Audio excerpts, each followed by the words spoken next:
Welcome back to the late night format here on WESU Middletown 88.1 FM. I'm your special guest co-host, Liz Roche, here in the studio with a D Slepack. You've tuned in just in time for our talk about movies. It's true. Biggie movies. Just language is not working for me today. All right. So, in short, we're big movie fans here, and we like to talk about movies, and so we thought we'd start an Audible movie club where we'll share and discuss some movies, and then you'll disagree, and then we'll disagree, and then you'll be steadfast in your opinion, and we'll be petulant children about it, but ultimately, we're on the radio, and you're not. But in light of recent events, which we'll discuss... Just blow through it, keep going. They won't notice. So we're going to talk about serious business today, but as a lead-in, we're gonna roll in with a pro-ladies theme, and thought we'd talk about movies featuring or created by awesome ladies. Liz, why don't you get the ball rolling on this? Okay. I know you love ladies. I do like... I do. I can't help it. Hi, Zach. No, I am a fan of ladies and lady movies and ladies in movies. And we recently saw Obvious Child. Indeed we did. Which was a pretty great lady movie. I had heard so much about it this summer, but since I'm so awful at seeing movies, I didn't get to see it until last week or the week before or whatever. I really enjoyed it. What I thought was great, she was really funny. She's hilarious. Okay, so the movie opens on a woman doing comedy and being funny and being acknowledged for being funny, like, in the universe world, which I thought was really impressive.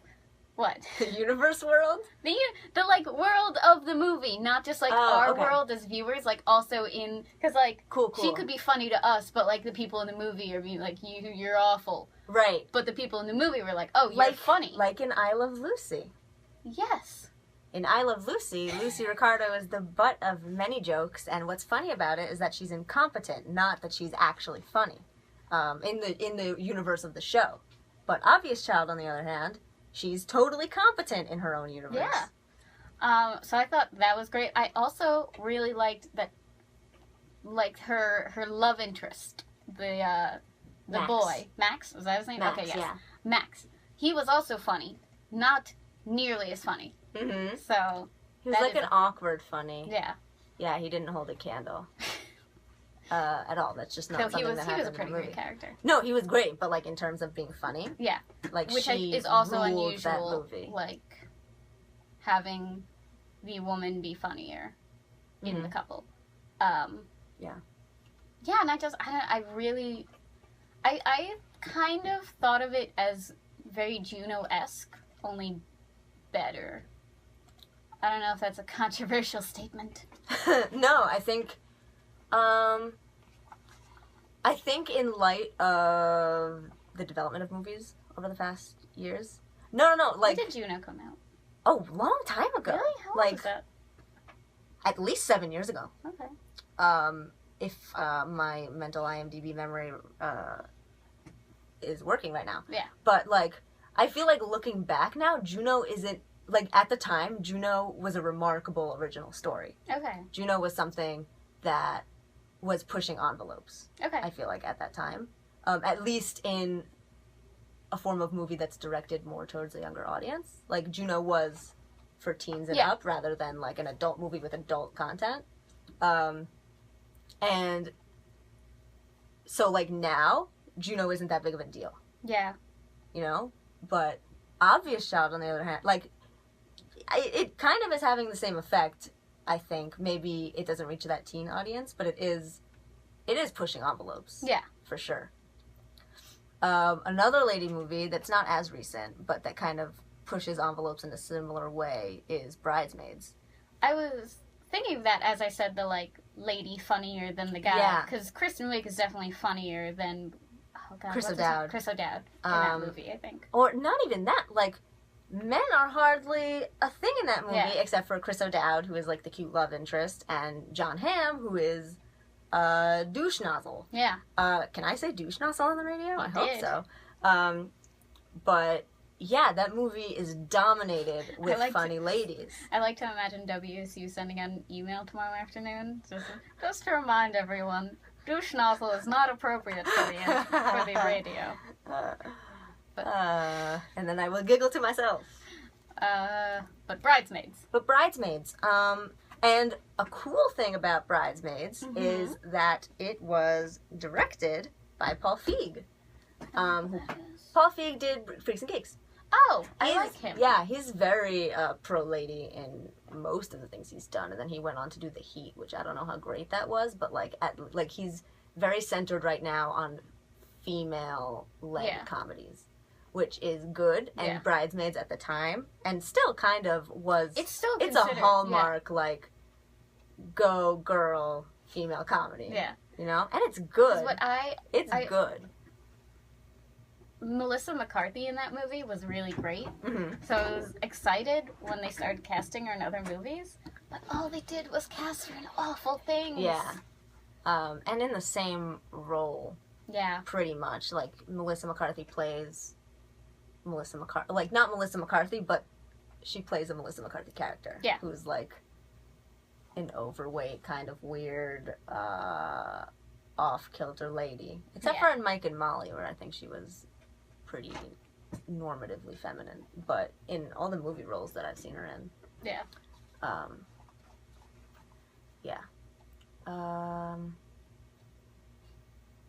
Yeah, what else? What else are good lady movies? Doesn't have to stick to comedy. Could be. Can we talk about Miyazaki movies? Sure. Okay, Miyazaki movies. Miyazaki is a Japanese animator, for those of you who don't know, who's done Spirited Away. My Neighbor Totoro. Yeah, Castle in the Sky, House Moving Castle, the list goes on endlessly. And in all his movies, it seems he focuses on female protagonists. Yeah.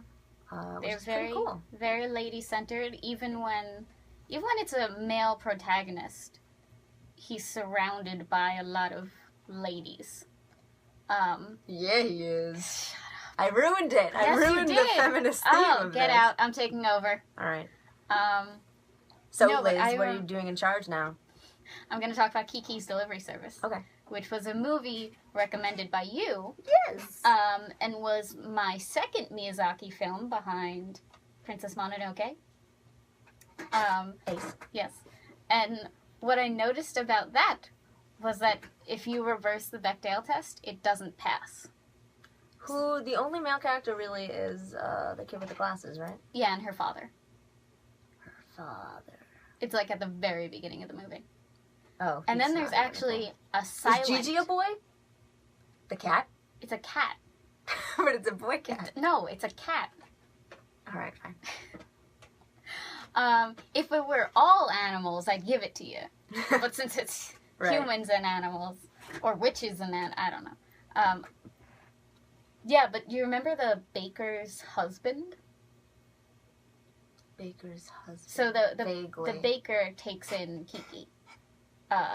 Right. And there's this, you don't even know, like there's just this guy who works in the bakery. He has a lot of facial hair, right? Like you can hardly see his face. I think so. Well, he doesn't speak throughout the entire movie. He's completely silent. And then at the end of the movie, there's like a quick segment where it like shows a quick cut of all the characters and what they're up to, and it shows the baker who like looks slimmer because apparently she was pregnant, which I don't know. I think they mentioned that in the rest of the movie. She's like that she's pregnant and she mentions like okay. Well, she had the baby, and it's the guy who's been wandering around in the past, and he's holding the baby. So you have this silent character who we didn't know was like in a relationship to this woman, and he's the one holding the baby. Reversed roles. It was very. I thought it was very unusual, and I loved it. Mainly that there was this guy. The guy was not in charge of the bakery, and he was silent the entire time. You don't hear a word from him throughout the entire movie. And the only action that acknowledges his relationship with the baker, is him holding her baby. So I guess it's not necessarily that he's the father, but it's like heavily implied. Mm-hmm. I just liked that, Role reversal there. Yeah. How are we doing on time? We're good. When you mentioned, when we started talking about animals briefly, it made me suddenly think, have you ever seen The Lion King 2? Which I've totally talked about here. We've talked about sequels. Yeah. So The Lion King 2 follows Simba's daughter, Kiara. Yeah, I know that. Who is really, really cool. She's, like, pretty kick butt and, like, is a cool character who, like, stands on her own, and then she gets with, not like gets with, like it's a Disney movie for Pete's sake. Get your head out of the gutter. But, yeah, she's, like, pretty independent, and it's very about her, like, finding herself and her role as, like, an upcoming princess. Mm-hmm. And then she meets, the boy character whose name I'm forgetting. The Scar's Yeah, Scar's nephew. Nephew, okay. Yeah. And, I mean, it's pretty symbiotic, and it does kind of become about him after a while. But she's a cool lead-in lady. If we're gonna go Disney, Lilo and Stitch. Mm-hmm. I mean, I'm not gonna knock Disney princesses. I'm not gonna praise them either, but, like, Lilo and Stitch was pretty spot on. Lilo is just a great character. Yeah, she's awesome. And, like, before being quirky was, like, really cool. Like, she was like, I have this severed doll head that I play with and put in pickle jars. Like, that's adorable now. Okay. If Zooey Deschanel did that, everyone would eat it up. I did that when I was younger. I ripped off Ken's head, and my parents still to this day mock me about it. And I actually didn't. It fell off, but they keep telling me that I ripped it off, and I know it fell off. I had a friend who used to cut off stuffed animals' heads and surgerize them on each other. Oh, well, that's cool. You're learning to sew. It's a skill. It's so normative, though. No, sewing is a skill everyone should know. Yeah. No, but I also love Nani in Lilo and Stitch. Mm-hmm. The older sister. It's pretty great. We just talked about this the other night. Yeah. We were talking about it in light of Frozen, that's being praised as, like, this feminist sister manifesto of a Disney movie. Well, it's just someone pointed out, like, I saw someone online saying, I hate when Frozen is praised as, like, this great sister bonding movie, like Disney's first, and then they're like, what about Lilo and Stitch? Which is totally true, because, like, that was such a, like, oh, Nani. And they actually care for each other and spend time with each other rather than almost accidentally killing each other, never speaking for years and years, and then... Yeah, like, the whole true love thing is great. Like, oh, your sister loved you this whole time, and da-da-da. But, like... She could have showed it a little bit. If I were Anna, and, like, I found out my sister, like, had, like, this cursed power, I'd be like, go off into the mountain. Bye. What motivation would I have to go after her? It depends on the upbringing. Like, with the upbringing presented in the movie, like, yeah, maybe. Yeah. Like, you haven't talked to me in, 16 years? Okay. Is Anna supposed to be 16? I don't know, maybe. Weird. It wouldn't be so, I don't know how old they were. I think we're out of time. Okay. I'm going to say we're out of time. Good talk. Yeah. It was a good talk, I thought. And we're going to continue discussing pro-lady topics when we come back after this break. So don't go anywhere. We'll be back right after this.